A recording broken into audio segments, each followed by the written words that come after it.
Hello, my dear viewers. Welcome once again to a new video from Trip to My Garden.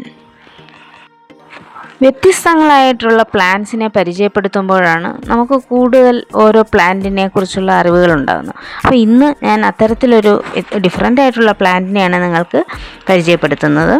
ഒരു ഹാങ്ങിങ് വെറൈറ്റിയാണ്. Lipstick plant എന്നൊക്കെ common ആയിട്ട് നിങ്ങളെല്ലാം കേട്ടിട്ടുണ്ടാവുന്ന പ്ലാന്റാണ്. ഈ പ്ലാന്റിൻ്റെ ഡീറ്റെയിൽസാണ് ഞാൻ ഇന്ന് നിങ്ങൾക്കായിട്ട് ഉൾപ്പെടുത്തിയിട്ടുള്ളത്. അപ്പോൾ വീഡിയോയിലേക്ക് നമുക്ക് ഡീറ്റെയിൽഡ് ആയിട്ട് കിടക്കുന്നതിന് മുമ്പായിട്ട് എല്ലാവരും ചാനലൊന്ന് സബ്സ്ക്രൈബ് ചെയ്ത് ബെൽ ബട്ടണിൽ ഓൾ എന്ന ഓപ്ഷൻ എനേബിൾ ചെയ്തിട്ട് കാണണം. വീഡിയോ ലൈക്ക് ചെയ്യുക, ഷെയർ ചെയ്തിട്ട് കമൻസ് ഉണ്ടെങ്കിൽ കമൻറ്റ് ബോക്സിൽ അറിയിക്കുകയും വേണം. ജസ്നറിയേസി ഫാമിലിയിൽപ്പെട്ട ഒരു ജീനസാണ് എസ്കിനാന്തസ്. എസ്കിനാന്തസ് എന്നത് ജനറിക് നെയിമാണ്. ഈ ജീനസിൽ തന്നെ ഏകദേശം 150ഓളം സ്പീഷീസ് പ്ലാന്റ്സ് ഉണ്ട്. ട്രോപ്പിക്കൽ ആൻഡ് സബ് ട്രോപ്പിക്കൽ ഏരിയാസിലാണ് ഈ പ്ലാന്റ്സ് കൂടുതലായിട്ട് കണ്ടുവരുന്നത്. ഈ ചെടി ഒരു ട്രെയിലിംഗ് എപ്പിഫൈറ്റ് ആണ്. അതായത് മറ്റു സസ്യങ്ങളിൽ പറ്റിപ്പിടിച്ച് വളർന്നാണ് ഇവയെ കാണാറുള്ളത്. അതുകൊണ്ടാണ് അതിനെ എപ്പിഫൈറ്റ് എന്ന് പറയുന്നത്. അതായത് പരാത സസ്യമാണ്. ഇതൊരു ട്രെയിലിംഗ് പ്ലാന്റും കൂടിയാണ്. അതായത് നീളത്തിൽ ഒരു ട്രെയിലിംഗ് ബാസ്ക്കറ്റിലൊക്കെ, നമുക്ക് ഹാങ്ങിങ് ബാസ്ക്കറ്റിലൊക്കെ വളർത്താൻ പറ്റുന്ന ഒരു വെറൈറ്റി പ്ലാന്റാണ്. ഈ ചെടിയുടെ കൂടുതൽ വിശേഷങ്ങൾ അറിഞ്ഞാൽ മാത്രമേ ഇതിനെ നമുക്ക് എങ്ങനെ വളർത്തണം എന്ന് മനസ്സിലാവുള്ളൂ. അതുകൊണ്ടാണ് ഞാൻ കുറച്ച് ഡീറ്റെയിൽഡ് ആയിട്ട് അതിൻ്റെ സയൻറ്റിഫിക് ക്വാളിറ്റീസൊക്കെ നിങ്ങൾക്ക് പറഞ്ഞു തരുന്നത് കേട്ടോ. ഈ പ്ലാന്റ് എപ്പിഫൈറ്റ് ആയതുകൊണ്ട് തന്നെ ഇതിന് മറ്റുള്ള പ്ലാന്റുകളിലോ ട്രീയിലോ പറ്റിപ്പിടിച്ച് വളരാനായിട്ടുള്ള കഴിവുള്ള ചെടിയാണ്. നല്ല bright and brilliant red coloured ഫ്ലവേഴ്സാണ് ഇതിനുള്ളത്. ഇനി ഈ ചെടിയിൽ പോളിനേഷൻ നടത്തുന്നത് സൺബേർഡ്സ് എന്ന് പറയുന്ന ചെറു കുരുവികളാണ് കേട്ടോ.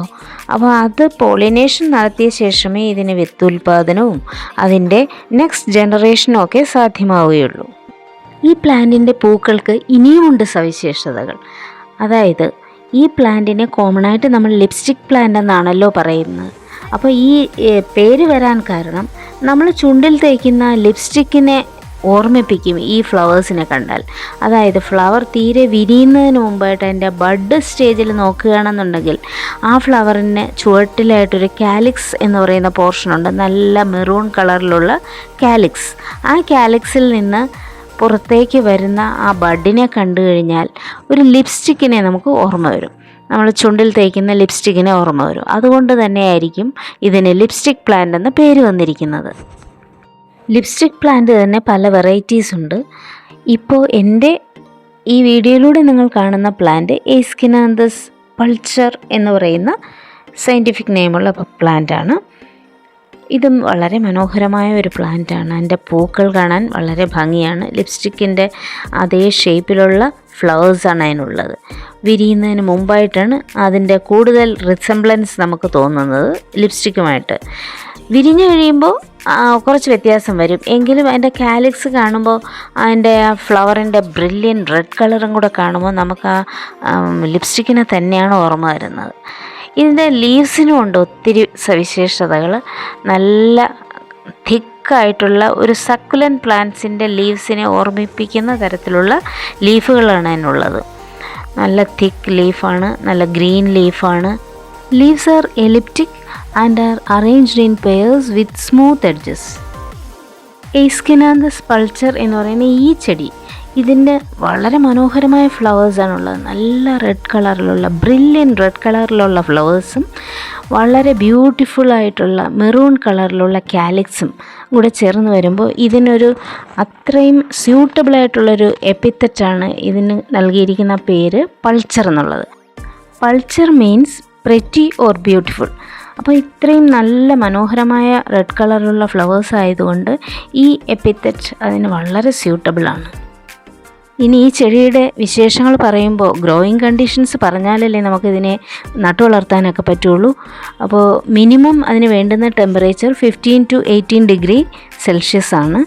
അപ്പോൾ അങ്ങനെ ഒരു കണ്ടീഷൻ കിട്ടുകയാണെന്നുണ്ടെങ്കിൽ ഇതിനെ നമുക്ക് നല്ലൊരു ഹൗസ് പ്ലാന്റ് ആയിട്ട് വളർത്താനായിട്ട് കഴിയും. മറ്റുള്ള കാര്യങ്ങളെല്ലാം ഞാൻ പറഞ്ഞ് അതിൻ്റെ ഭംഗിയൊക്കെ വിവരിച്ചിട്ട് അതിൻ്റെ വളർത്തേണ്ടുന്നത് എങ്ങനെയാണെന്നും കൂടെ അറിഞ്ഞല്ലേ നമുക്കിതെല്ലാം വളർത്തിയെടുക്കാനായിട്ട് കഴിയും. അപ്പോൾ ഇതിൻ്റെ ലൈറ്റ് കണ്ടീഷൻ എന്ന് പറയുമ്പോൾ ഡയറക്റ്റ് ലൈറ്റിൽ നിങ്ങൾ വയ്ക്കരുത്, പക്ഷേ നല്ല ബ്രൈറ്റ് ലൈറ്റുള്ള ഏരിയയിൽ തന്നെ വളർത്തിയെടുക്കുക. എങ്കിലേ ഇത് നല്ലൊരു ഹൗസ് പ്ലാന്റ് ആയിട്ട് നമുക്ക് വളർത്താൻ കഴിയൂ. ഈ ചെടി ഏറ്റവും ഇഷ്ടപ്പെടുന്ന ഹ്യൂമിഡ് കണ്ടീഷൻസാണ്, ഹ്യൂമിഡ് അറ്റ്മോസ്ഫിയർ, അതായത് ഒരു ഈർപ്പവും കൂടെ കലർന്നു വരുന്ന ഒരു അറ്റ്മോസ്ഫിയറാണ് ഈ ചെടിക്ക് ഏറ്റവും സ്യൂട്ടബിൾ. ആ കാര്യവും കൂടെ നിങ്ങൾ എപ്പോഴും മനസ്സിലുണ്ടെങ്കിൽ ഈ ചെടിയുടെ നല്ല രീതിയിലുള്ള വളർച്ച സാധ്യമാവുകയുള്ളൂ. അതായത് ഒരു ഹ്യൂമിഡ് മീഡിയം ടെമ്പറേറ്റ് അറ്റ്മോസ്ഫിയറാണ് ഈ ചെടിക്ക് ഏറ്റവും ആവശ്യം. നല്ല ഹാങ്ങിങ് പോട്ടുകളിൽ വളർത്താനാണ് ഈ ചെടികൾ ഏറ്റവും നല്ലത്. ഹാങ്ങിങ് പോട്ടുകളാകുമ്പോൾ നല്ല രീതിക്ക് ഒന്ന് ട്രെയിൽ ചെയ്ത് വളരാനും ഇവയ്ക്ക് സാധിക്കുന്നുണ്ട്. ഇതിൻ്റെ പോട്ടിംഗ് മീഡിയം പോറസ് ആയിരിക്കണം, അസിഡിക് ആയിരിക്കണം. അതായത് പോറസ് എന്ന് പറഞ്ഞാൽ സുഷിരങ്ങളുള്ള എന്നുള്ളതാണ്. അപ്പോൾ നമ്മൾ ഓർക്കിഡിനൊക്കെ നടുന്ന മീഡിയം ആണെങ്കിൽ അതിൽ സുഷിരങ്ങളുണ്ടാവും. കാരണം നമ്മൾ കല്ല് അല്ലെങ്കിൽ ഓട്ടിൻ്റെ കഷ്ണങ്ങൾ അല്ലെങ്കിൽ ബ്രിക്സിൻ്റെ കഷ്ണങ്ങൾ പിന്നെ കരി, തൊണ്ട് ഇങ്ങനെയൊക്കെയുള്ളതൊക്കെയാണ് ഉപയോഗിക്കുന്നത്. അപ്പോൾ അതിൽ എന്തായിരുന്നാലും എയർ സർക്കുലേഷനുള്ള പോഴ്സ് ഉണ്ടാവും. മാത്രവുമല്ല ആസിഡിക്കും കൂടെ ആണെങ്കിൽ കുറച്ചുകൂടി ഈ പ്ലാന്റിന് നല്ലതാണ് വളർച്ചയ്ക്ക്. മണ്ണിലും നമുക്ക് ഈ ചെടി നടാം, പക്ഷേ ആ പോട്ടിംഗ് മിക്സ് പോറസ് ആയിരിക്കണം, അസിഡിക് ആയിരിക്കണം. മാത്രവുമല്ല വാട്ടറിങ് ചെയ്യുമ്പോൾ ഇൻ ബിറ്റ്വീൻ വാട്ടറിങ് പീരീഡിൽ അതിൻ്റെ പോട്ടിംഗ് മിക്സ് ഡ്രൈ ആയ ശേഷമേ നിങ്ങൾ അടുത്ത വാട്ടർ ചെയ്യാവുള്ളൂ. ലിപ്സ്റ്റിക് പ്ലാന്റിൻ്റെ ലീവ്സിന് ഒരു സക്കുലൻറ്റ് പ്ലാന്റിൻ്റെ ലീവ്സിനോട് നല്ല റിസംബ്ലൻസ് ഉള്ള ലീവ്സാണ്. നല്ല ഗ്രീൻ കളറിലുള്ള കുറച്ച് ഫ്ലഷി ആയിട്ടുള്ള ലീവ്സാണ് ഇതിനുള്ളത്. ഇതാണ് സൺബേർഡ്സ്. ഈ സൺബേർഡ്സാണ് നമ്മുടെ ലിപ്സ്റ്റിക് പ്ലാന്റ്സിൽ പോളിനേഷൻ നടത്തുന്നത്. ഞാൻ വാങ്ങിച്ചിട്ടുള്ള ഒരു തൈയായിരുന്നു. അതിൽ നിന്നാണ് ഞാൻ ഒത്തിരി പ്ലാന്റ്സിനെ മാറ്റി നട്ട് വലുതാക്കി എടുത്തത്, ഒത്തിരി പ്ലാന്റ്സാക്കി മാറ്റിയെടുത്തു. അപ്പോൾ ഈസിയാണ് അതിൻ്റെ പ്രൊപ്പഗേഷൻ. ഓരോ തണ്ട് നമുക്ക് ഒടിച്ചു മാറ്റി മറ്റൊരു പോട്ടിൽ വെച്ച്, ഹാങ്ങിങ് പോട്ടിൽ വെച്ച് വളർത്തിയെടുത്ത് പല പല പ്ലാന്റ്സാക്കി വളർത്തിയെടുക്കാനായിട്ട് കഴിയും. എസ്കിനാന്തസ് പൾച്ചർ എന്നറിയപ്പെടുന്ന ലിപ്സ്റ്റിക് പ്ലാന്റ്സിൻ്റെ ഒരു വെറൈറ്റി മാത്രമാണ് ഇപ്പോൾ എൻ്റെ കയ്യിലുള്ളത്. അതായത് പൾച്ചർ എന്ന് പറയുന്ന വെറൈറ്റി മാത്രം, സ്പീഷീസ് മാത്രമാണ് എനിക്കുള്ളത്.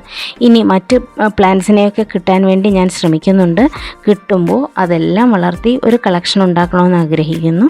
നിങ്ങൾക്ക് ഇന്നത്തെ വീഡിയോ വളരെ ഉപകാരപ്പെടും എന്ന് ഞാൻ പ്രതീക്ഷിക്കുകയാണ്.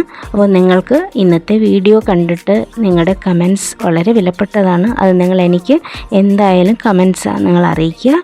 ചാനൽ സബ്സ്ക്രൈബ് ചെയ്ത് ബെൽ ബട്ടണിൽ ഓൾ എന്ന ഓപ്ഷൻ കൂടി എനേബിൾ ചെയ്യുക.